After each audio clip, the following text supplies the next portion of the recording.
Good morning mga idol. Good morning. Ayan mga idol, ang ating more than 3 years old na talong. Ayan, healthy na naman sila. Kahit napapabayaan ko sila dahil sa sobrang pagka-busy.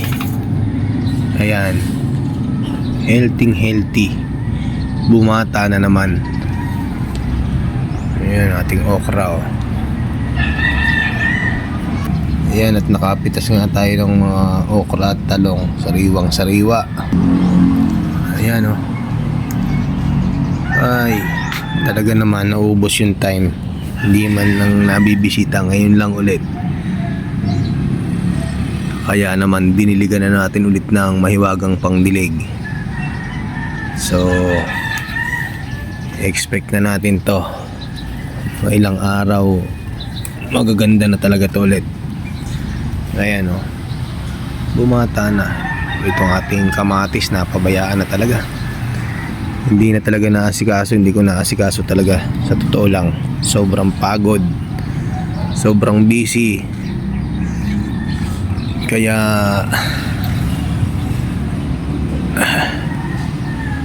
sana pala rin tayo. So yan, kalamansi natin hindi na natin matutukan din, pero may mga bulaklak naman siya. May mga bagong bulaklak siya na lumalabas. So sana magtuloy-tuloy ito. Itong ating mga talong may mga bulaklak. At may naani na rin tayo ngayong umaga. Ayan, hopefully pag tayo ipinalad, maituro din natin to sa mga residente ng ating nasasakupan. Ayan na. Ito yung bagong punla ko na okra. Nag-iisa lang yung tumubo. So okay lang yan, additional. Sisili natin, tuloy-tuloy pa rin sa namatay na yung isa. So tuloy-tuloy pa rin. Talagang itong isang hindi siguro angkop yung variety na to ng kamatis. Sa sobrang init. Kasi yun yung madalas na senaryo dito sa taas, sa rooftop. Pag umaraw, sobrang init talaga.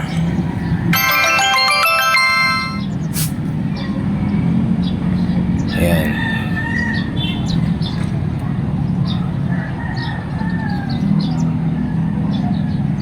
Ating talong. Ayan. Fresh na naman sila. So 3 years old.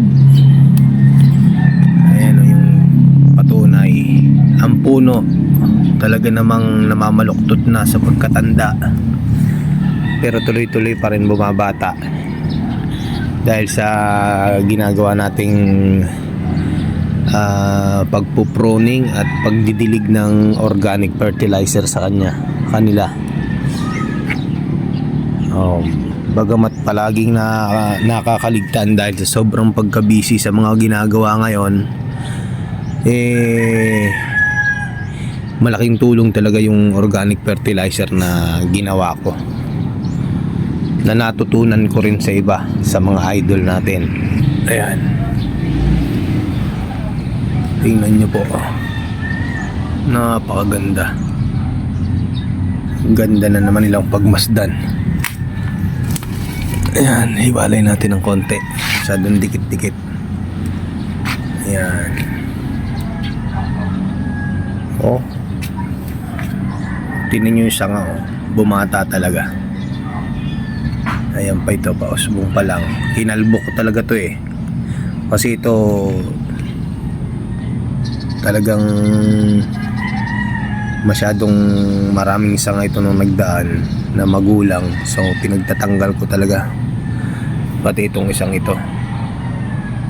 Kaya ngayon tingnan mo naman, napaka healthy na ulit. siya mga idol, mga guys. Hanggang dito na lamang muna ulit. At tayo ay mag-uumpisa na namang magpakaabala para mamithi yung ating tagumpay na hinahangad. Babay po at magandang umaga.